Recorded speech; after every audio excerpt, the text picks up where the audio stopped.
तो आज के हमारे वीडियो में हमारे साथ हैं निखिल कुमार त्यागी, जिन्होंने फाइनेंस में बीबीए किया है, इकोनॉमिक्स में एमए किया है और उसके बाद इन्होंने दिल्ली यूनिवर्सिटी से लॉ की पढ़ाई करी और एलएलएम किया है, मास्टर्स इन लॉ किया है बिजनेस लॉज में और उसके बाद सीएस क्लियर किया सिंगल अटेम्प्ट में एंड इसके अलावा diploma in banking and finance भी किया है। उसके बाद ये 7 साल से दिल्ली हाई कोर्ट में प्रैक्टिशनर हैं और एज अ स्टूडेंट इन्होंने कॉपीराइट डिपार्टमेंट में एज अ ट्रेनी वर्क किया और दो बार नेशनल डिबेट कंपटीशन जीता। तो ये क्वालिफिकेशन है निखिल त्यागी की। तो स्वागत है निखिल त्यागी आपका इस वीडियो में। तो मैं जानना चाहूंगा आपसे, ये जो आपने इतने सारी क्वालिफिकेशंस ली और ये जो मुकाम आपने हासिल किया, अगर हम संक्षेप में आपका एक्सपीरियंस जानना चाहें, आपके संघर्ष और चुनौतियों को देखना चाहें, तो आप क्या कहना चाहेंगे? पहले तो बहुत बहुत धन्यवाद कि आपने मुझे इस लायक समझा कि अपने साथ किसी प्रोग्राम में कनेक्ट करने की कोशिश की। और जैसे मेरे बहुत सारे दोस्त और रिश्तेदार मुझसे अक्सर पूछते हैं कि क्या जरूरत थी ये सब कुछ करने की, पढ़ने की। सीधा सा सिंपल ग्रेजुएशन करते और अपना एसएससी की तैयारी करते, लग जाते कहीं अपना अच्छा खासा एक कम से कम सरकारी नौकरी होती है, जिसके लिए हिंदुस्तान में हर हिंदुस्तानी तड़पता है कि भाई एक सरकारी नौकरी चाहिए। स्पेशली हमारी इंडियन मिडिल क्लास के घर में एक सपना होता है कि बच्चा पढ़ ले, पढ़ के एक सरकारी नौकरी पा ले, बस सपना पूरा। बट थोड़ा सा मेरा कुछ ऐसा रहा कि मैं बहुत अपने स्कूल टाइम में बहुत ब्राइट स्टूडेंट नहीं था, एक एवरेज टाइप स्टूडेंट था मैं। मेरी तरह। और शायद मैं कह नहीं सकता, आप तो ज्यादा ब्राइट लगते हो चेहरे से भी नहीं लगते नहीं हो और नहीं नहीं दिमाग नहीं से भी लगते नहीं। हो। बट मैं एक एवरेज स्टूडेंट था और कुछ सब्जेक्ट्स में तो बिलो एवरेज भी कह सकते हो आप, मतलब कि अच्छा। ठीक है, तो ठीक ठाक था, मतलब कि nothing was so impressive with me. कोई ऐसा खास टैलेंट नहीं है, कोई आर्ट्स नहीं आती, कोई ड्राइंग्स नहीं आती है, कोई कला नहीं है, कोई म्यूजिशियन नहीं है, हम कोई इंस्ट्रूमेंट बजाना नहीं आता, किसी गेम में हम अच्छे नहीं थे। मतलब कि आई वाज एक स्टूडेंट के लिए क्या होता है कि चलिए किसी का मैथ्स अच्छा है, किसी का साइंस अच्छा है, किसी का कुछ अच्छा है, हमारा कुछ भी अच्छा नहीं था, to be very frank, till my 9th standard. हाँ। 9th स्टैंडर्ड तक मेरे पेरेंट्स भी बड़े वरीड थे कि यार बच्चे पे मेहनत बहुत करते हैं और आउटपुट इतना आता नहीं है, एवरेज स्टूडेंट बच्चा रह गया हमारा, वो 50-52% में घूम रहा है, पता नहीं इसका क्या फ्यूचर होगा, कंपटीशन बहुत हाई है, बच्चे ला रहे हैं 70%, 75%, यहाँ हमारा 60% भी नहीं छू पा रहा है। हाँ, तो हाँ, दे वर हाँ। Little worried and they change my school. And they change, actually एक और चीज मैं ऐड कर दूं, मैं मेरी सारी स्कूल की एजुकेशन हॉस्टल में हुई है। अच्छा। तो ये एक घर वालों को लगता था कि बच्चा पढ़ नहीं रहा, एक्चुअली उसमें कहीं एक कमी ये रहेगी कि मैं बहुत छोटा था, 3rd क्लास में, तभी मैं हॉस्टल में चला गया था और मेरा कई सालों तक वो घर से बिछड़ना, वहां फिर टीचर्स की डांट फटकार पिटाई बहुत होती थी उस टाइम पे। अब तो बहुत सारे रूल रेगुलेशन है कि बच्चों को हाथ नहीं लगाना है, कोई बहुत रिग्रेसिव पनिशमेंट नहीं देता। हमें तो इतने मोटे मोटे डंडे पड़ते थे कि वो निशान पड़ जाते थे कई कई दिन तक पैरों पे हाथों पे, शरारतें बहुत करते थे। तो वो मन पढ़ाई में ना लग पाने का कारण ये नहीं था कि वो बुद्धि की कमी थी, वो कारण ये था कि मन नहीं लगता था उस इन्वायरमेंट में। हाँ, तो हाँ। इस वजह से कोई अच्छा इम्प्रूवमेंट नहीं हुआ। तो after 8th standard my parents change my school, then they shifted to me new school. वहां पे थोड़ा थोड़ा चेंज आना शुरू हुआ, मतलब 9th में मैंने थोड़ा बेटर किया, 10th में उससे थोड़ा सा और बेटर किया, फिर 11th में कॉमर्स लिया मैंने। कॉमर्स मतलब कोई खास ऑब्जेक्टिव था नहीं, साइंस में ज्यादा इंटरेस्ट था नहीं, मैथ्स थोड़ा वीक था, तो एक कॉमर्स थोड़ा ठीक ठाक बची थी। आर्ट्स में बहुत इंटरेस्ट था, लेकिन पापा ने कहा यार आर्ट्स में कोई ज्यादा फ्यूचर मुझे तो समझ में आता नहीं है, कॉमर्स ले ले, अगर ठीक ठाक पढ़ाई हुआ तो सीए भी बन जाएगा, तो जीवन में दाल रोटी कमा लेगा। इस थॉट के साथ मैंने कॉमर्स ले ली। कॉमर्स लेने के बाद थोड़ा इंप्रूवमेंट किया, कुछ स्कूल के फॉरम्स पे मुझे चांस मिला कि ऐसा हुआ कि एक इंडिपेंडेंस डे था, इंडिपेंडेंस डे में क्या हुआ कि किसी का स्पीच होना था, सडनली वो बीमार हो गया, तो बोला कि क्लास में सबसे ज्यादा टॉकेटिव बच्चा कौन है, इसको आगे करो, आज देखते हैं इसका बोलने का टैलेंट। तो I got a chance to speak few words on Independence Day, और वो मेरा ठीक ठाक हो गया। Everybody was impressed, everybody feeling happy for me, और मुझे भी खुद लगा कि यार नहीं, you are a good debater, और not at least debater, you are a good speaker, थोड़ा सा इस पे मेहनत कर लोगे तो स्किल इंप्रूव हो जाएगी। वहां से थोड़ा माइंड टर्न हो गया। फिर वो मैं ग्रेजुएशन में गया, बीबीए किया, फिर वहां भी यही हुआ कि और बहुत सारे फंक्शंस में एज ए स्पीकर बोलने का मौका मिला, कई जगह कॉलेज को रिप्रेजेंट करने का मौका मिला, और फॉर्चुनेटली सब जगह मैं विनर रहा। तो एक स्किल्स डेवलप बोली, हर कोई मुझे बोलता था या तो नेता बन जाओ या लॉयर बन जाओ। You have a more bright future with these two careers, क्योंकि यहाँ दोनों बोलने वाले आदमी चाहिए। तो माइंड थोड़ा उधर थॉट जाने लगा, लॉजिकल डिस्कशंस होते थे। तो हर कोई कहते बातें तो वकील जैसी करता है, तो लॉ ही पढ़ ले, क्यों खामा बीबीए कर रहा है, एमबीए के चक्कर में पढ़ रहा। तो my mind was diverted. Mind set हो गया कि अब लॉ के डायरेक्शन में ही जाना अब है। लॉ के फील्ड में जाना है, अब लॉ के फील्ड में जाना है, मतलब अब कि तो एक बहुत डंप कह लिया बच्चे लोगों से। ने कि अब तो यही फील्ड हाँ ही मुझको बिल्कुल चुनना है पड़ेगा। बिल्कुल।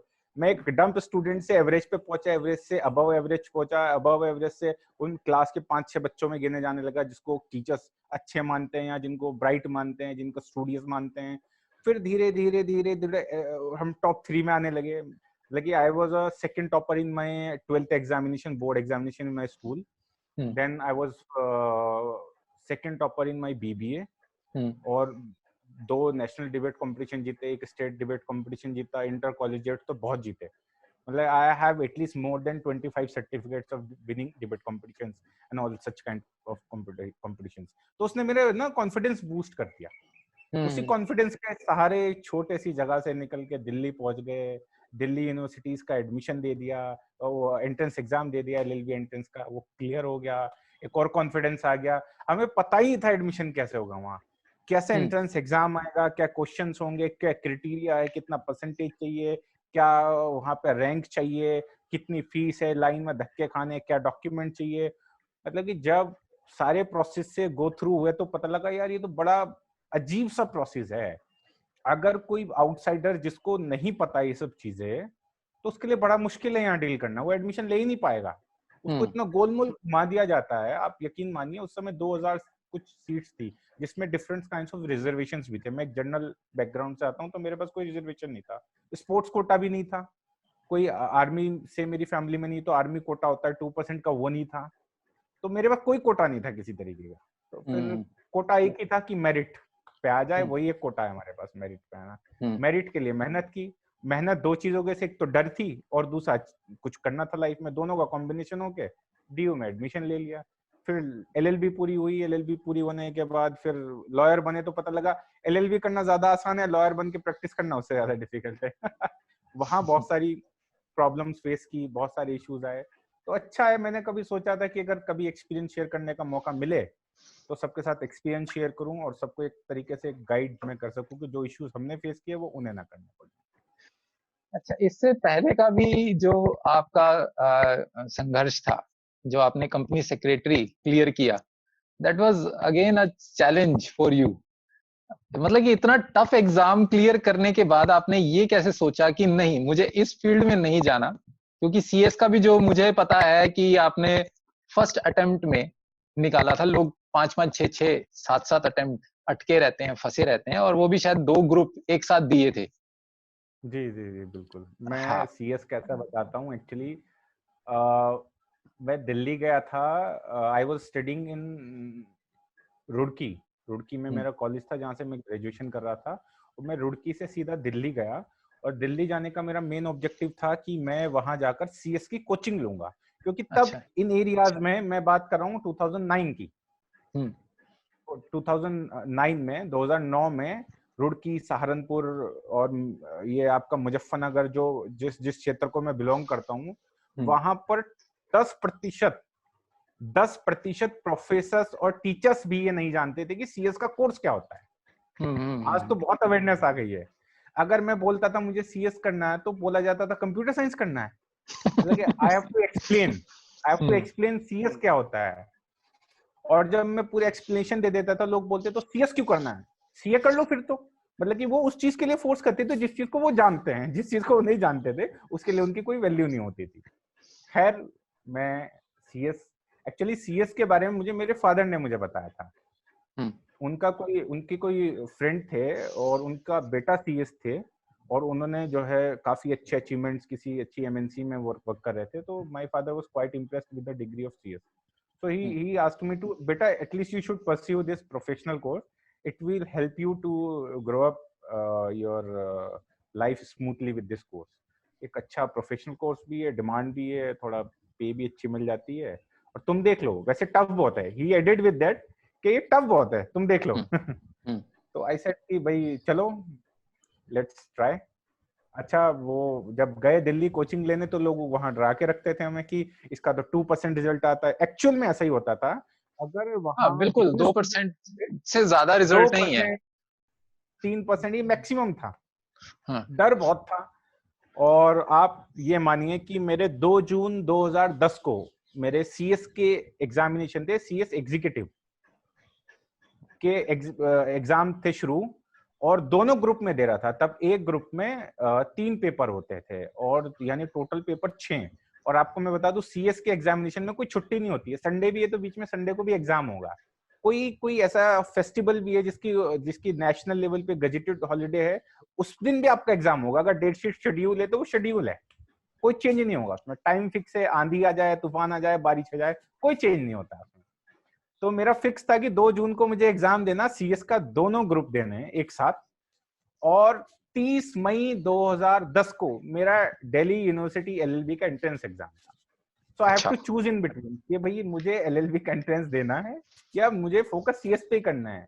सीएस पे क्योंकि ज्यादा फोकस इसलिए था कि भाई मैं पिछले 6 महीने से कोचिंग ले रहा था, दिल्ली में रह रहा था, दिल्ली का खर्चा है, कोचिंग का अपना खर्चा है, मेहनत कर रहे हैं। कहीं डीयू के एंट्रेंस की तैयारी के चक्कर में सीएस रह गया तो घर वालों से डांट अलग पड़नी है कि पहले एक ही चीज सही से कर लो, ठीक है, और फिर इस पे जिस पे इन्वेस्ट किया, टाइम लगाया, मनी लगाया, तो बेटर है वो पहले हो जाए। फिर भी डरते हुए मैं, मतलब कि 29 की रात तक आई एम नॉट श्योर, मैं श्योर नहीं था कि मुझे नेक्स्ट एग्जाम देने जाना है नहीं जाना है एंट्रेंस एग्जाम। फिर भी मैंने सोचा चलो दे लेते हैं एटलीस्ट, कोई बात नहीं, 3 घंटे का इन्वेस्टमेंट है, 2 घंटे का इन्वेस्टमेंट है, तैयारी तो की है, होगा तो अच्छा है, नहीं होगा तो घर वालों को तो पता ही नहीं मैं एंट्रेंस दे रहा हूँ। उनका गुस्सा सुनने को तो मिलेगा नहीं कि क्लियर नहीं हुआ। तो एंट्रेंस दिया, और एंट्रेंस देने के बाद मैं अपने सीएस की एग्जाम में लग गया। 2 दिन बाद मैंने कंटिन्यूसली एग्जाम दी, और इतना डरा हुआ था मैं, किसी भी एग्जाम में मैं 3 घंटे से ज्यादा नहीं सोया, क्योंकि वो वही 24 घंटे, हर 24 घंटे के अंदर एग्जाम हो रहा था। तो I have to prepare. Syllabus बहुत बड़ा होता था, बहुत, पूरा कंपनी लॉ पढ़ा रहे हैं तो A to Z every section you have to read, कोई इसमें कोताही नहीं। पुराना कंपनीज एक्ट होता था 1956, उसमें इतने अमेंडमेंट, इतना बदलाव, एक सेक्शन के इतने सब सेक्शन, इतना कुछ चेंजेस, इतने amendment, like it was not easy to remember everything. और रिमेंबर के एक्चुअली जब तक आप कॉन्सेप्ट नहीं समझोगे तो उस पढ़ाई का कोई फायदा नहीं होता। मेहनत करते रहे करते रहे करते रहे, और आप ये मानिए 25 अगस्त 2010 को मेरा रिजल्ट आया। वो दिन मुझे आज भी याद है और हमेशा याद रहेगा। कारण ये है कि फर्स्ट अटेम्प्ट था मेरा सीएस एग्जीक्यूटिव का, और I was into the 10th rank holder all India of CS वाह। एग्जामिनेशन। मतलब कि इट वाज, मतलब कि such a confidence booster for me, कि मुझे लगा कि नहीं अब तो तू बहुत कुछ कर सकता है। अगर इस 2% मुझे के लोगों दिल के का बीच डर में, था वो निकल गया, वो और डर अब खत्म लगा हो कि गया। यस, अब मेरे अंदर से यस, आवाज उठी है और मुझे अब कुछ हाँ, करना है। अब अच्छा। करना है और अब तो कर सकते हो। अच्छा, अब यहाँ पे ये सवाल आता है कि हम लोग अपने स्टूडेंट्स को क्या गाइडेंस दें, जो आपके मेरे जैसे बिलो एवरेज स्टूडेंट्स रहे हैं 12वीं तक, या उससे भी बाद में। अब वो लोग जब प्रिपरेशन करने लगते हैं किसी ऐसे एग्जाम की, तो उनके मन में बहुत सारे डाउट्स होते हैं, कैसे करें, कर पाएंगे नहीं कर पाएंगे, डिफिकल्टीज हैं उनको कैसे सॉल्व करना है। अच्छा, नींद को कैसे कंट्रोल करना है, that is the main point, कि 3 घंटे सो राइट। के आदमी काम करता है। देखिए, सबसे, आप सिर्फ एजुकेशन ही नहीं, मेरा तो मानना है कि लाइफ में कुछ भी करिए, 2 फंडे बहुत क्लियर हैं। First you need a confidence, second you need a knowledge. Confidence आने में थोड़ा सा समय लगता है, और नॉलेज लेने के लिए मेहनत करनी पड़ती है। कुछ लोग कॉन्फिडेंट बहुत हैं, मतलब कि उनको पता है कि वो कुछ नहीं जानते, वो कुछ कर भी नहीं सकते, बट वो इतने कॉन्फिडेंट होते हैं, सामने वाले को कंफ्यूज कर देते हैं। कुछ लोगों के पास नॉलेज बहुत है, लेकिन वो इतने कॉन्फिडेंट ही नहीं है कि अपने नॉलेज को एक्सप्रेस कर सकें, उस नॉलेज को सही जगह इंप्लीमेंट कर सकें, क्योंकि कॉन्फिडेंस की कमी है। तो इनको कॉम्बिनेशन चाहिए। जब तक ये कॉम्बिनेशन हमारी लाइफ में नहीं आता, हम उस मुकाम तक नहीं पहुंच पाते जिस मुकाम पे एक्चुअली हमें पहुंचना होता है। तो कॉन्फिडेंस आता समय के साथ, छोटी छोटी उपलब्धियों पे आप फोकस करिए। अगर आपका सीधा फोकस हो गया कि नहीं मैं फर्स्ट अटेम्प्ट में ये कर दूंगा, मैं वो कर दूंगा, कोई भी चीज, टेक एनीथिंग, आप आईआईटी एंट्रेंस एग्जामिनेशन लीजिए, आप नीट का एग्जामिनेशन लीजिए, आप जो है इस तरह के प्रोफेशनल कोर्सेज ले लीजिए, सीए, सीएस, सीएमए ले लीजिए, या आप कोई अच्छी यूनिवर्सिटीज का एंट्रेंस एग्जाम ले लीजिए, anything, even you take examination of civil services, आपको आईएएस बनना है, आईपीएस बनना है, और आपने ये टारगेट बनाया कि मैं ये कर दूंगा फर्स्ट अटेम्प्ट में, वो कर दूंगा, और आपका फर्स्ट अटेम्प्ट नहीं क्लियर हो पाता है, तो आप फोकस उस नेगेटिविटी पे मत रखिए कि ये नहीं हुआ है। आपको सीखना होगा, आपको ये देखना होगा कि जो सब्जेक्ट मेरा वीक था उसमें एक्चुअल मैंने क्या परफॉर्मेंस दिया, क्या मेरी जो एक्सपेक्टेशन लाइन थी उससे डाउन गया है, उस पर ही रुका है, या उससे अप गया है। तो that is a booster for you. आपको पहले अपनी छोटी उपलब्धि चुननी होगी, पहली छोटी उपलब्धि चुननी होगी। आप सीधा कहो कि नहीं मैं तो सीधा जाऊंगा वर्ल्ड कप में खेलूंगा और वर्ल्ड कप जिता के आऊंगा टीम इंडिया को, तो दैट इज नॉट पॉसिबल। आपको पहले रणजी भी खेलनी पड़ेगी, रणजी में भी अच्छा परफॉर्म करना पड़ेगा, समझ रहे हैं ना मेरी बात? लेवल्स को क्लियर करना पड़ेगा। हाँ, एक्चुअली हम क्या करते हैं, हम लोगों का टारगेट्स बड़े होते हैं, फोकस भी बड़ा होता है। मैं कहता हूँ टारगेट्स बड़े रखिए, फोकस शुरू में छोटे रखिए, बाद में अपने फोकस को छोटी जगह से हटा के अपने बड़े टारगेट पे ले जाइए। हम लोग गलती यही करते हैं, हमारा टारगेट भी बड़ा है, फोकस भी बड़ा है, तो बीच में जो चीजें हैं जो हमें कॉन्फिडेंस बूस्ट करेंगी हमारा, हम उनको इग्नोर कर देते हैं। मेरा कॉन्फिडेंस कैसे बढ़ा, मैं बताया कि I was a below average student, हम तो ऐसे थे कि नकारे हैं, कुछ नहीं कर सकते हम, और एक्चुअली हमें फील होने लगा था।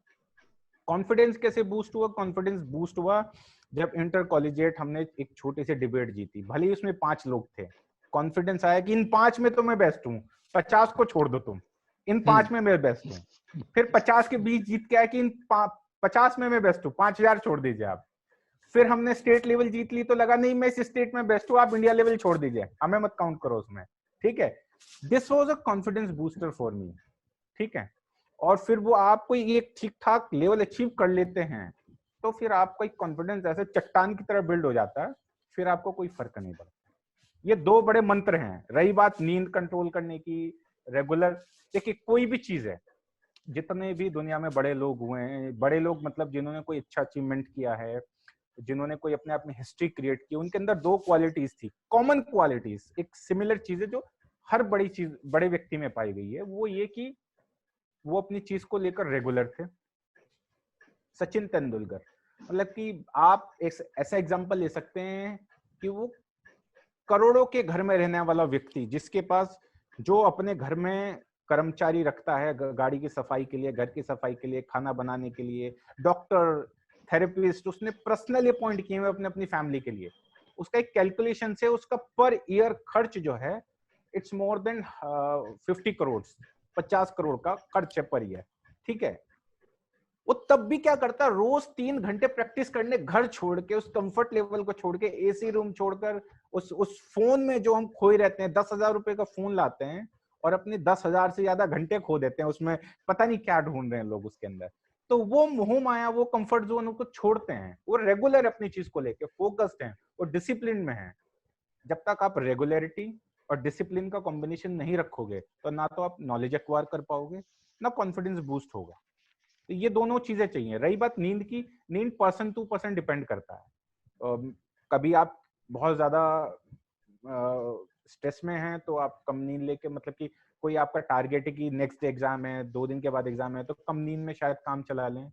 बट हाँ, एक हेल्दी माइंड तभी काम करता है जब उसको प्रॉपर नींद मिलती है। तो कभी ये सोचे कि मैं रात को ज्यादा पढ़ लूंगा, कम नींद ले लूंगा, वो ठीक नहीं है। आप उसको टाइम मैनेजमेंट करिए।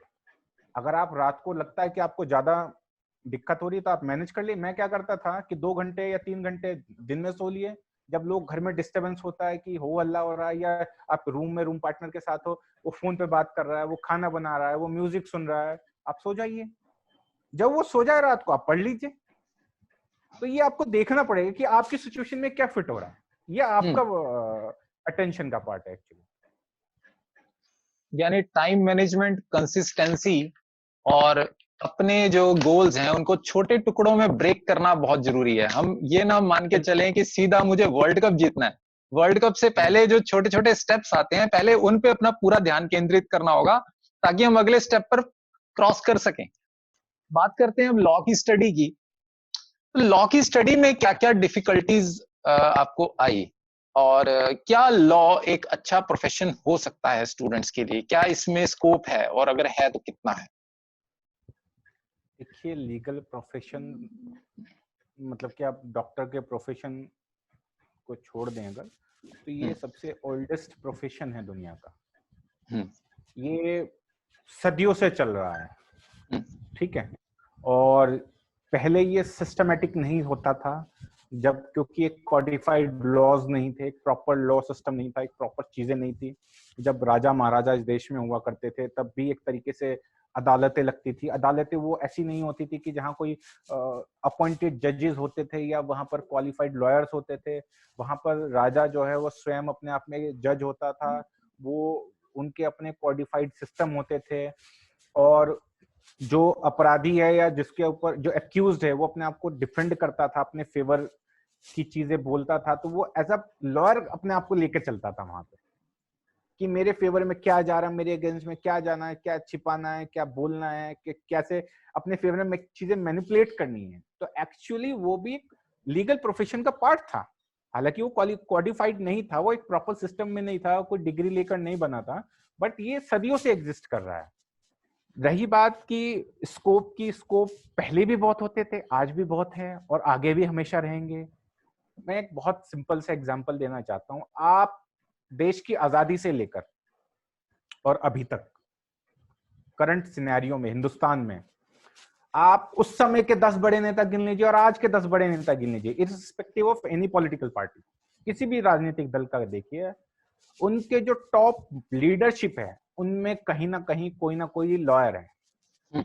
देश के पहले राष्ट्रपति थे doctor Rajendra Prasad ji, he was a lawyer by profession. देश के पहले प्रधानमंत्री पंडित जवाहरलाल नेहरू जी, वो भी वकील थे। देश के पहले उप प्रधानमंत्री और गृह मंत्री सरदार वल्लभ भाई पटेल, वो भी वकील थे। देश के उस समय के शिक्षा मंत्री डॉक्टर भीमराव अंबेडकर, वो भी वकील थे। तो आप एक लंबी लाइन है वकीलों की। आज के समय पे आप देख लीजिए, देश के जो राष्ट्रपति हैं महामहिम रामनाथ कोविंद जी, इनका देख लीजिए आप, ये भी प्रैक्टिसिंग लॉयर थे। उपराष्ट्रपति देख लीजिए एम वेंकैया नायडू जी, ये भी लॉ ग्रेजुएट हैं। अभी रिसेंटली डेथ हो गई है हमारे फाइनेंस मिनिस्टर, पिछली सरकार में फाइनेंस मिनिस्टर थे अरुण जेटली जी, वो भी बड़े लॉयर थे। सुषमा स्वराज जी की डेथ हो गई है, वो भी लॉयर थी। अभी नितिन गडकरी जी एमएसएमई मिनिस्टर हैं और ट्रांसपोर्टेशन मिनिस्टर हैं, वो भी लॉ ग्रेजुएट हैं। ठीक है, आप और भी अदर पार्टीज को देख लीजिए, आप किसी भी बड़ी पार्टी को उठा के देखना चाहे, कांग्रेस पार्टी में देख लीजिए, जो टॉप लीडरशिप है, पी चिदम्बरम साहब हैं, वो होम मिनिस्टर रहे हैं यूपीए गवर्नमेंट में, वो फाइनेंस मिनिस्टर रहे हैं। He is a brilliant lawyer, still practicing before supreme court of India. Kapil Sibal साहब ये एचआरडी मिनिस्टर थे, ये भी लॉयर हैं। तो it is a long list. और सिर्फ इंडिया ही नहीं, इंडिया ही नहीं, आप दुनिया में किसी भी बड़े लीडर की हिस्ट्री उठा लीजिए, you will find him a lawyer. Hindustan में 29 चीफ मिनिस्टर्स है, उसमें से 15 आपको लॉयर मिलेंगे। कारण मैं आपको बताता हूं ऐसा क्यों है। कारण इसलिए है क्योंकि लॉयर जो है देश का संविधान इस तरीके से छन्नी में छान के समझ चुके होते हैं कि सिस्टम में कहाँ बदलाव की आवश्यकता है और कहाँ किन चीजों पर पॉलिसीज में बदलाव होना है, कहाँ नई पॉलिसीज बननी है, कैसे नई नीतियों के माध्यम से लोगों को रिलीफ दिया जा सकता है, देश को विकास की तरफ ले जाया जा सकता है। अब जैसे जैसे एडवांसमेंट आती जा रही है, देश विकसित होता जा रहा है, तो ऐसे ऐसे नए डायमेंशंस जुड़ रहे हैं इस प्रोफेशन से। पहले ये 2-3 चीजों से लिमिटेड चीजें थी, either you become an practicing lawyer, you become a जज, there was a limited scope, or you become a law professor, there was a limited scope with law. but अभी डायमेंशंस बहुत अलग हो गए हैं लॉयर का। अगर मैं इंडिया के टॉप 10 लॉयर्स की बात करूं, टॉप 10 लॉयर्स की बात करूं, तो यू कांट इमेजिन कि वो एक दिन में कितना अर्न करते होंगे।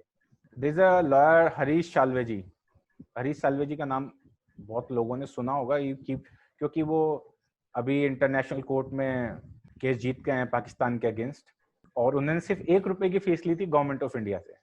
बट इंडिया में जब वो केसेस डिफेंड करते हैं कॉर्पोरेट हाउसेस को कैन यू बिलीव, एक हियरिंग का उनका, only for one hearing it charges 1 crore रुपए, एक हियरिंग, और वो हियरिंग 5 मिनट की हो या 1 घंटे की हो, doesn't matter. If he is representing you before court, the fee is 1 crore रुपए। ठीक है। अभी रिसेंटली डेथ हो गई है राम जेठमलानी जी की। जो राम जेठमलानी जी एक ऐसे लॉयर थे जिन्होंने अपने जीवन में सबसे लंबे समय तक प्रैक्टिस की है। He died of 93 or 95 years of age, and he became lawyer in a very young age, around 19 or 20 years of age. You see how long practicing experience he had, or still he was charging. In when he was 89, 88, he wanted to retire from this profession. He wanted to take a rest. He wanted to enjoy his rest of his life. But लोग उनको आराम नहीं करने देते थे। लोग कहते थे कि आपकी जो फीस है उसका हम डबल देंगे, बट आप कोर्ट में आइए, हमें डिफेंड करिए।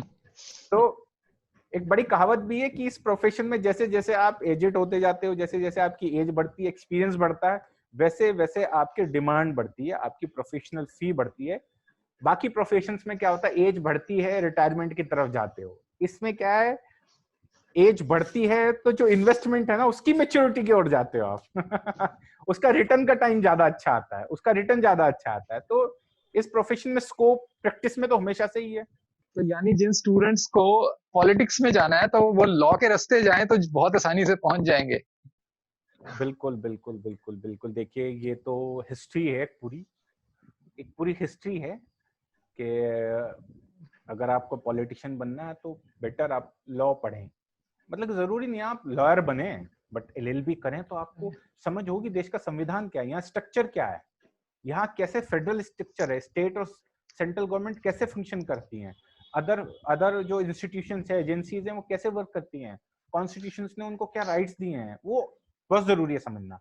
अगर एक आप लीडर बेनिफिट बन और भी मिलता है ना कि लूफूल्स उनको बड़े अच्छे से पता है क्या क्या कमी है और उनको कैसे यूज करते हुए आगे बढ़ना है।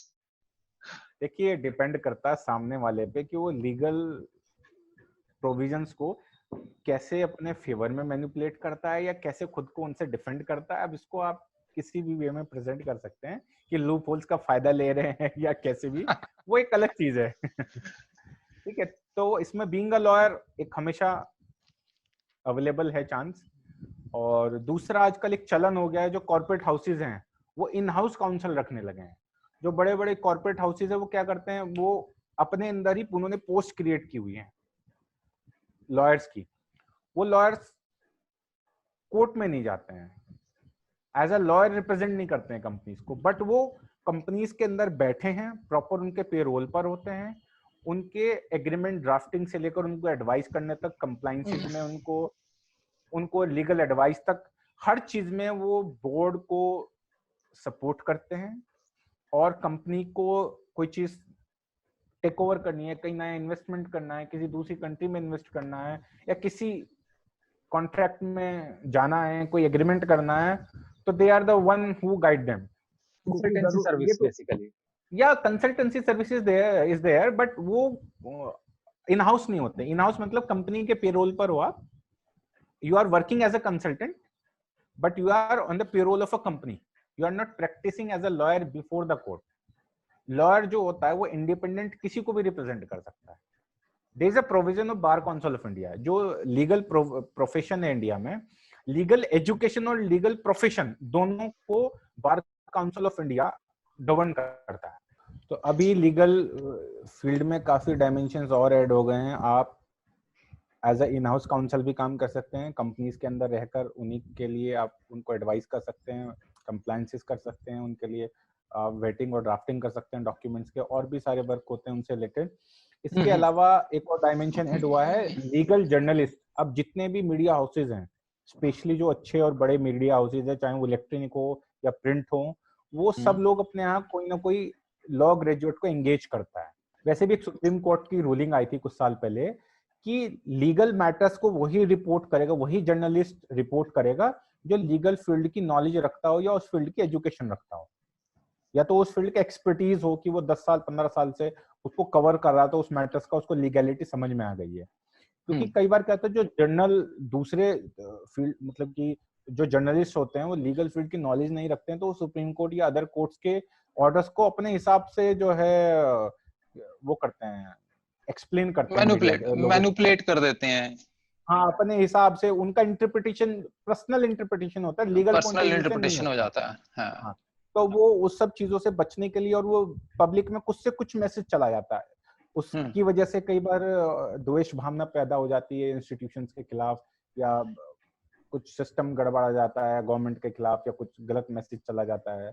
तो इसलिए सुप्रीम कोर्ट ने रूलिंग दी थी कि हर लॉ मीडिया हाउस को एक लीगल जर्नलिस्ट रखना पड़ेगा। तो वहां भी एक नया डायमेंशन ऐड हो गया है। इसके अलावा गवर्नमेंट लॉयर्स, देखिए जितने हिंदुस्तान में केसेस चल रहे हैं उनमें सबसे ज्यादा केसेस गवर्नमेंट या तो किसी के खिलाफ लड़ रही है, या गवर्नमेंट अपने आप को डिफेंड कर रही है किसी और से। तो सबसे बड़ी पार्टी इंडियन कोर्ट्स में, इन एवरी कोर्ट्स, लगी हाई कोर्ट्स और सुप्रीम कोर्ट, सबको आप सम अप कर लें तो सबसे बड़ी जो पार्टी जो कोर्ट्स के सामने खड़ रही है, केसेस लड़ रही है, वो गवर्नमेंट होती है, चाहे वो स्टेट गवर्नमेंट हो या सेंट्रल गवर्नमेंट हो। तो सबको अपने वकील चाहिए। वकील चाहिए कैसे? हाई कोर्ट में भी रिप्रेजेंट करने के लिए चाहिए, सुप्रीम कोर्ट में भी रिप्रेजेंट करने के लिए चाहिए, उसके अलावा जो डिस्ट्रिक्ट कोर्ट्स होते हैं वहां पर भी चाहिए। तो गवर्नमेंट बहुत सारे वकीलों को एडवोकेट अपॉइंट करती है, स्टेट जो है एडवोकेट जनरल अपॉइंट करती है, गवर्नमेंट ऑफ इंडिया जो है solicitor general of India appoint करती है। फिर इसमें भी बहुत सारी कैटेगरीज होती है, तो बहुत सारे पैनल होता है प्रॉपर, बहुत ज्यादा वकीलों का। फिर मिनिस्ट्रीज की कई बार अलग अलग हो जाता है, रेलवे मिनिस्ट्री अपने अलग कर रही है, ये दूसरी मिनिस्ट्री अलग कर रही है, वो भी स्पेशलाइज्ड लॉयर्स चाहते हैं कि इस फील्ड की उनको ज्यादा नॉलेज हो, तो वहां भी एक अच्छा स्कोप है। फिर आता है आपका एक स्कोप आता है जुडिशियल सर्विसेज का। देखिए जब जजेस नहीं होंगे तो लॉयर्स किसके सामने जाके अपना व्यू रखेंगे, कहाँ अपने क्लाइंट के लिए बात रखेंगे। तो जुडिशियल सर्विसेज के 3 तरीके से आप जा सकते हैं। एक होता है जूनियर जुडिशरी। जूनियर जुडिशरी में क्या होता है कि जैसे इसमें कोई एक्सपीरियंस की रिक्वायर्ड नहीं होती, आपने जैसे लॉ ग्रेजुएशन कंप्लीट हुआ और आप डायरेक्ट इसका एग्जाम दे सकते हैं। ऑब्वियसली एज बाउंडेशन होता है इसमें, आप अपना डायरेक्ट, वो स्टेट टू स्टेट डिफर करता है एक्चुअली।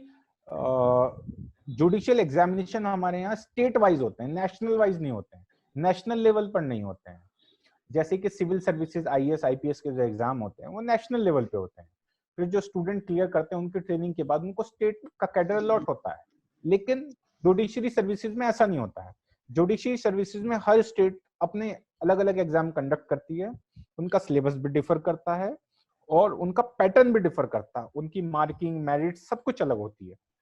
तो जुडिशियल जूनियर जुडिशरी आप दे सकते हैं without having any experience of legal field, just having a law degree and that's it. फिर एक आता है हायर जुडिशरी। हायर जुडिशरी में क्या होता है, आप लॉ ग्रेजुएट तो होने ही चाहिए, लेकिन साथ में 7 साल का प्रैक्टिस का आपको एक्सपीरियंस होना चाहिए, मिनिमम एज आपकी 35 होनी चाहिए। वो भी फिर स्टेट वाइज ही होता है जैसे जूनियर जुडिशरी होता है। फिर एक चीज क्या होती है कि हाई कोर्ट और सुप्रीम कोर्ट ऑफ इंडिया के कॉलेजियम होता है। कॉलेजियम में क्या होता है, जो चीफ जस्टिस ऑफ इंडिया होता है वो उसके हेड होते हैं, और जो उनसे नीचे 2 मोस्ट सीनियर जजेस होते हैं वो उसमें कॉलेजियम का पार्ट होते हैं। वो कुछ लॉयर्स को, जो कुछ ऐसे लॉयर जो ब्रिलियंट लॉयर्स हैं या जिनकी वकालत ऐसी है कि जो लीगल पॉइंट ऑफ व्यू पे अच्छी पकड़ रखते हैं, अच्छी समझ रखते हैं, ऐसे वकीलों को जो कम से कम भी 15 से 20 साल की प्रैक्टिस कर चुके हों हाई कोर्ट के सामने, ऐसे लॉयर्स को सुप्रीम कोर्ट, हाई कोर्ट में और सुप्रीम कोर्ट में डायरेक्ट जजेस अपॉइंट कर देती है। तो एक थर्ड वे है, ये भी एक तरीका है जुडिशियल सर्विसेज में जाने का। फिर एक डायमेंशन आता है इसमें एलपीओ। एलपीओ में क्या है कि बाहर के जो लॉ फॉर्म्स है वो यहाँ इंडिया में लॉयर्स को भेजते हैं अपना मैटर, कि आप इसको वेट कर लीजिए, आप इसको थोड़ा लीगलिटी चेक कर लीजिए, इसकी ड्राफ्टिंग चेक कर लीजिए। वो यहाँ से चेक करके वहाँ डॉक्यूमेंट वापस भेज देते हैं। ये भी एक नई लीगल फील्ड में इंडस्ट्री ऐड हो रही है। फिर लॉ फॉर्म सही एक it is LPO is something like business process outsourcing, BPOs, outsourced work हो गया ये। राइट। और फिर बहुत सारे काम हैं, आप मतलब कि पैरालीगल्स वर्क बहुत हैं जहां पर आपको मतलब कि लॉ की डिग्री हो तो अच्छी बात है, नहीं हो तो आपको कोई ज्यादा फर्क नहीं पड़ता, क्योंकि वहाँ नॉन लॉयर्स भी रिप्रेजेंट कर सकते हैं, बट आपको उन सब्जेक्ट की समझ हो। बट अगर आप लॉयर हैं तो ज्यादा अच्छी पकड़ होती है, ज्यादा अच्छा इंप्रेशन जमता है अथॉरिटीज के सामने।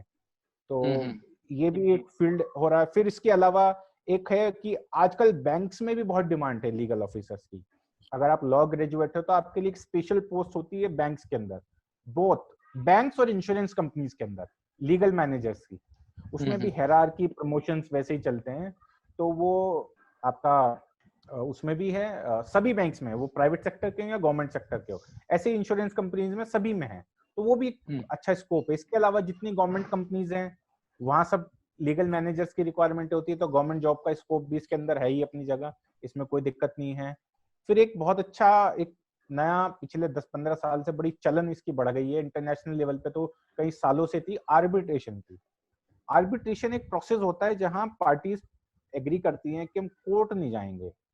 कोर्ट, अगर हमें कोई डिस्प्यूट होता है तो हम आउट ऑफ कोर्ट उसको सेटल करेंगे, और उसके लिए हम क्या है, एक आर्बिट्रेटर अपॉइंट करेंगे जो एज ए जज की तरह रोल प्ले करेगा, जो डिसाइड करेगा किस पार्टी ने गलती की, किसने नहीं की, और किसको कितना रिलीफ, किसको कितना क्लेम मिलना चाहिए, नहीं मिलना चाहिए। ये स्पेशली कॉर्पोरेट वर्ल्ड में बहुत ज्यादा हो रहा है, क्योंकि कॉर्पोरेट वर्ल्ड की कॉर्पोरेट कंपनीज नहीं चाहती हैं, बिजनेस हाउसेज नहीं चाहते हैं कि सालों सालों तक उनके केसेस कोर्ट में लटके रहे हैं। वो लॉयर को अलग पे करेंगे, वो कोर्ट फी अलग पे करेंगे, और फिर 10 साल 20 साल में उसका जजमेंट आएगा, तब तक शायद उस मैटर की वैल्यू खत्म हो जाए। तो मैटर को स्पीडली रिजॉल्व करने के लिए आर्बिट्रेशन बड़ा एक अच्छा फॉरम के तरीके से डेवलप हो गया है। तो यहाँ पर लॉयर्स का अभी भी बहुत इंपॉर्टेंस होती है। लॉयर्स एज अ आर्बिट्रेटर भी रोल प्ले करते हैं, और यहाँ पर अगर आर्बिट्रेटर नहीं है तो अपनी क्लाइंट को, अपनी क्लाइंट कंपनीज को रिप्रेजेंट करते हैं यहाँ बड़े अच्छे से। तो ये अभी इंटरनेशनली तो हो ही रहा था बड़े पैमाने पे, अभी इंडिया में इसका चलन बहुत अच्छा हो गया। बस इसमें एक डीमेरिट ये है कि यहाँ क्रिमिनल मैटर से रिलेटेड आर्बिट्रेशन में नहीं आ सकते, only civil and corporate matter. ठीक है। तो यानी हमारे जो मैक्सिमम लोग सोचते हैं कि एलएलबी किया तो बस वकील बनना है, अब वो बात नहीं रही। एलएलबी किया तो बहुत सारे ऐसे रास्ते जो आपने बताए, बहुत सारे अलग अलग तरह के वेज भी बच्चों के लिए खुलते हैं, स्टूडेंट्स के लिए खुलते हैं, और अलग अलग वैरायटी ऑफ स्ट्रीम्स में एक स्टूडेंट जा सकता है। ये मुझे एक चीज लगी। बिल्कुल। क्योंकि अभी तक का जो परसेप्शन था, मैक्सिमम लोग यही सोचते थे और सोचते हैं कि एलएलबी किया तो भैया वकील ही बनना है और कोई काम नहीं है, अदरवाइज इट्स वेस्ट। ये इंफॉर्मेशन का अभाव हमारे स्पेशली जो छोटे शहर हैं, कस्बे हैं, गांव हैं, वहां अभी भी ये है। वहां भी लोगों के दिमाग में अगर आप बात करते हो तो दो ही स्कोप आते हैं कि या तो आप एलएलबी करके जज बन जाइए, जुडिशरी सर्विस दीजिए, या फिर आप प्रैक्टिस कीजिए, आप पूरी वकालत के पेशे में जाइए और बस प्रैक्टिस कीजिए।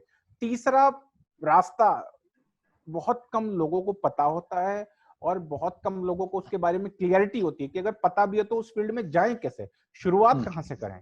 बिल्कुल, ये सबसे बड़ी चुनौती तो वही है, शुरुआत करें तो कैसे करें। अच्छा, बात शुरुआत की हुई, एक स्टूडेंट में क्या क्वालिटी होनी चाहिए लीगल प्रोफेशन को चुनने के लिए, क्या पर्टिकुलर स्किल उसके अंदर होना चाहिए? कि लीगल प्रोफेशन में कुछ चीज ऐसी हैं जो आपको बहुत अच्छे से आनी चाहिए। वो क्या है कि सबसे पहला आपको शब्दों के साथ खेलना आना चाहिए, हाउ टू मैनिपुलेट वर्ड्स। कौन सी चीज छिपानी है और कौन सी चीज बतानी है, और जो छिपानी है तो उसको कैसे, उसको अच्छे से लिपापोती आप कर सको कि आपके शब्दों को आपने, देखिए लॉ में क्या है, आप कोर्ट से कोई चीज छिपाते हैं और वो मटीरियलिस्टिक चीज है तो भी उसके लिए पनिशमेंट है। आपको छिपानी नहीं है, सब कुछ बताना है, लेकिन आपको अपने क्लाइंट को भी डिफेंड करना है। अगर आपने सब कुछ कोर्ट को पहले दिन सब कुछ बता दिया, पर्दा खोल के सारी चीजें, तो आप अपने क्लाइंट को डिफेंड नहीं कर पाओगे। तो आपको मैनिपुलेशन बहुत जरूरी है। मैनिपुलेशन कैसे आएगा? जब आप शब्दों से खेलोगे। देखिए कोर्ट में दो ही खेल है, आप राइटिंग में या तो पिटीशन डालोगे या पिटीशन का जवाब दोगे, डिफेंड करोगे, वो भी उसका जवाब राइटिंग में दोगे, केस डालोगे वो भी राइटिंग में दोगे। राइटिंग में डालने के बाद आप बोलोगे जाकर, आप जो हियरिंग में जाएंगे, आप आर्ग्यूमेंट्स करेंगे, अपनी पार्टीज को रिप्रेजेंट करेंगे कोर्ट के सामने, अपीयर होंगे, तो आप बोलेंगे। तो दोनों जगह शब्दों का खेल है, राइटिंग भी और स्पीकिंग भी। तो आपको इन दोनों पे पकड़ होनी चाहिए, मैनिपुलेट करना आना चाहिए। फिर दूसरी बात क्या है, आपके अंदर डेडिकेशन होना चाहिए।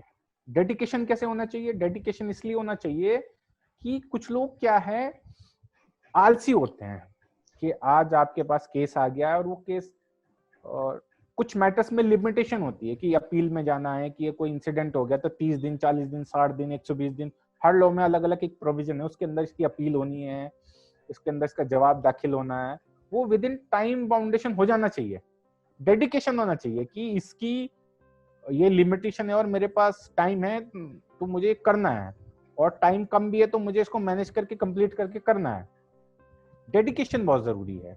तीसरा सबसे अच्छी चीज जो एक क्वालिटी लॉयर में तो होनी ही चाहिए, मुझे लगता है ये सब में होनी चाहिए, a lawyer should be a good communicator. अगर वो अच्छा कम्युनिकेटर नहीं है, अपनी बात कम्युनिकेट नहीं कर सकता है, भले लॉ पे उसकी कितनी भी पकड़ हो, भले वो कितना डेडिकेटेड हो, पर अगर वो कम्युनिकेट नहीं कर सकता है तो वो फेल हो जाएगा। इसमें कम्युनिकेशन में आपको लिसनिंग भी इसका एक पार्ट है। आपने अपने क्लाइंट की पूरी बात सुनी नहीं हो, आपको क्या बताना चाह रहा है। कुछ लॉयर्स ऐसा करते हैं, स्पेशली जो सीनियर लॉयर्स हो जाए। मैं किसी को बुराई नहीं देना चाह रहा हूँ, या किसी में कोई दोष नहीं निकाल रहा हूँ, बट मेरे साथ कुछ ऐसी पार्टीज आई हैं मेरे प्रोफेशन के दौरान जो बहुत सीनियर लॉयर से काम करा रही थी, जो जिनके पास 20 साल 25 साल का एक्सपीरियंस था, बट वो मैटर्स लेके वहां से मेरे पास आते हैं फिर। और वो इसलिए लेके आते हैं क्योंकि उनका लॉयर सुन ही नहीं रहा उनकी बात। उनका लॉयर कहता है कि मेरे हिसाब से चलो। वो पार्टी चाहती है कि आप हमारी पूरी बात तो सुनिए, पूरा इंसिडेंट तो सुनिए, इसमें क्या वाइटल पॉइंट्स है वो आप जब सुनेंगे ही नहीं क्लाइंट की बात, कैसी चीज निकल के आएगी, कैसे उसको डिफेंड करेंगे। आपने सुना कि जी वो हमारे हाथ से एक मर्डर हो गया, आपने इतनी बात सुनी क्लाइंट से, फटाफट केस बना दिया। आप सुन तो लीजिए, भाई मर्डर हो गया, घर में चोर घुसे थे, वो मुझे मारने वाले थे, लेकिन उससे पहले मैंने उनको मार दिया, तब हुआ ना मर्डर। यहाँ पर डिफेंस का केस है। मैं ये कहना चाह रहा हूँ कि आप एक कम्युनिकेटर तभी अच्छे हो सकते हैं जब आप गुड लिसनर हैं। सुनना बहुत जरूरी है। अगर आप अपने दिमाग के दरवाजे बंद करके बैठ जाए कि मुझे ही पता है, मैं ही वकील हूँ, कई बार मेरे प्रोफेशन में ऐसा हुआ है कि कोई आइडिया मुझे नहीं आ पा रहा है कि मैं अपने इस क्लाइंट को जो फंसा हुआ बुरी तरीके से, इसको कैसे बाहर निकालूं, बट क्लाइंट खुद क्लू दे देता है। कई बार सुनते सुनते वो कुछ चीजें ऐसी बता देता है, कुछ ऐसी सुना देता है कि वो क्लू आपको मिल जाती है, वहीं से आप लीड करके निकलते हैं। It happens. हमने बहुत सारे ऐसे केसेस देखे जिसमें एक्सपीरियंस लॉयर्स फेल हो गए और एक नया लॉयर, जैसे आसाराम बापू का ही केस आप देख लें, एक्सपीरियंस लॉयर सारे फेल हो गए और एक नया लॉयर जो था वो फेमस हो गया और उसने पूरी जी जान एक करके शिद्दत से वो केस लड़ा और फाइनली ही वोन। Yes, it happens. All goes to your grip on the law, your dedication, your communication skills. ये इस पे जाता है। फिर आप में लॉजिकल माइंड अप्लाई करना आना चाहिए, आपको लॉजिक्स ढूंढने चाहिए। आप कोर्ट में जाके कोई भी आर्ग्यूमेंट नहीं कर सकते, फलाना है जी, ऐसा है जी। You should give some logics. You see, law is not a mathematics कि हमेशा 2 + 2 4 ही होगा। It depends on reasoning and logics. देखिए, लॉ बड़े स्पष्ट शब्दों में एक लाइन लिखी होती है हर प्रोविजन में कि कोई किसी का मर्डर करता है तो उसको फांसी की सजा होगी या उसको लाइफ टाइम इम्प्रिजमेंट होगा, ठीक है। लेकिन वो वही लॉ जज को भी पता है, वही लॉ उस लॉयर को भी पता है जो पार्टी को डिफेंड करता है, और वही लॉ सरकारी वकील को भी पता है, लेकिन उसी का मैनिपुलेशन होता है, उसी का खेल होता है। क्यों हुआ? ऐसे हुआ, प्रेशर में था, सामने वाले ने प्रोवोक किया। आपको सारी प्रोविजंस उसमें लगाने होंगे आपके फेवर के, अपने क्लाइंट के फेवर में। लॉ सबको पता है, ना तो जज पढ़ा अनपढ़ बैठा है वहां, ना दूसरा जो आपके अपोजिंग पार्टी है उसका वकील अनपढ़ बैठा है। सब पढ़ लिख के गए हैं, सब मेहनत करके गए हैं, बट आपको मैनिपुलेशन करना चाहिए, आपको लॉजिक देना आना चाहिए, आपको रीजनिंग देनी आनी चाहिए। तो आपके पास जो है वो स्किल्स होनी चाहिए। आप सिंपल लाइन पढ़ के लॉयर नहीं बन सकते कि इस सेक्शन में ये लिखा है मैं लॉयर बन गया, वो पॉसिबल है ही नहीं। तो in simple terms it is both art and science. In management terms it is both. Right. Science is actually, it is because it is a codified law. एक principles, एक चीजें उसमें lay down की गई हैं law में, it is written. So you have to follow this, but it is an art कि उस फंसे हुए कुएं में कैसे आपको अपने क्लाइंट को निकालना है। It is an art, और वो सबकी अलग होगी, वो किसी किताबों में लिखी हुई नहीं मिलेगी। अच्छा, ये तो बात होगी लॉ प्रोफेशन की, लेकिन स्टूडेंट्स, मतलब एक स्टूडेंट में क्या काबिलियत होनी चाहिए कि ऐसे मतलब कि एक स्टूडेंट अपने आप को कैसे एनालाइज करे कि मुझे लॉ की पढ़ाई में जाना है। जैसे मुझे पर्सनली लगता है कि I am not fit for law, मैं सेक्शंस याद नहीं कर सकता, मैं क्रैमिंग नहीं कर सकता। मतलब कि एक स्टूडेंट में ऐसी क्या स्किल्स होनी चाहिए कि उसको लगे yes I am fit for this education.